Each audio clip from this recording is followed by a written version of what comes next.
Алматаның Үзәк мәчете имам Тимур Алиевка багышлана. Минем улым Гайнуллин Азат Коръәнне, изге китапны тәрҗемә итеп кешегә аңлата. Ул Коръәнне Аллаһ биргәндер бит инде.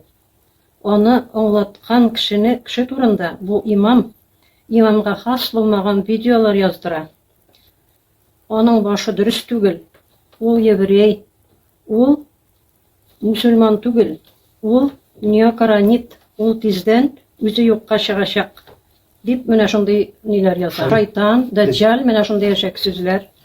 Бу минем улыма карата менә бу имам тарафыннан шундый явыз яшәк сүзләр язылган. Сез Коръәнне кабул итмәгәч, нинди имамсың?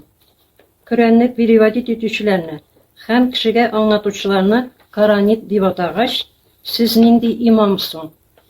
Сез мусульманмысың? Аллаһ Тәгалә мәчеттә түгел, кешенең йөрәгендә.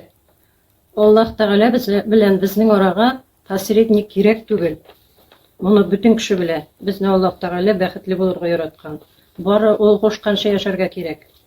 Аның кушканнарын үтәргә кирәк. Кешене хаксызга җәберләмә.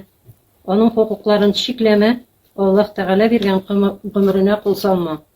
Кешегә явызлык эшләп, мәчеткә барып намаз укудан ни файдасы? Ул тиздән юкка чыгачак дип язгансыз. Моны сезгә Аллаһ Тәгалә әйттеме? Имам әфәнде, дин юлында йөргән кеше мондый явызлык эшләргә тиешме?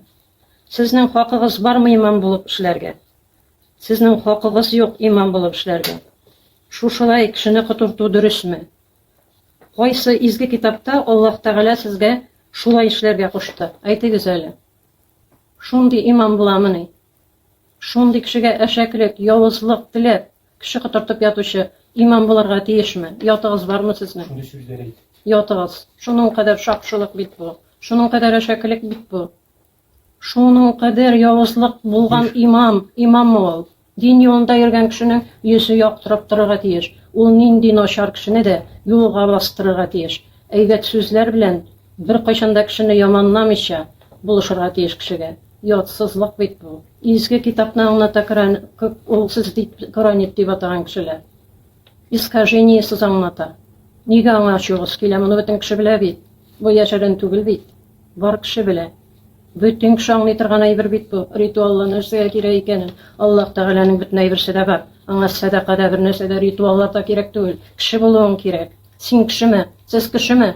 Шуннан соң пример булган кеше шундый явыз, шундый яшәк сүзләр сөйләгәч, башка кеше нәрсә эшләсен? Шул явызлыкны кабатлый. Минем улым бер начарлык та эшләми. Просто кешегә җиткерәсе килә дөресен. Нигә аңа шулай итеп ябырласың? Ябырласыз. Ни хакыгыз бар сезнең? Шуның кадәр шакшы атарганың өстенә. Имам бит сез. Сез бит ни булырга тиеш? Бөтен кешегә күрсәткеч кеше булырга тиеш. Менә сез чынлыктан инде явыз имам булырга хакыгыз бар, уйлап карагыз әле. Сез бит кешене юкка чыгарга да әзер.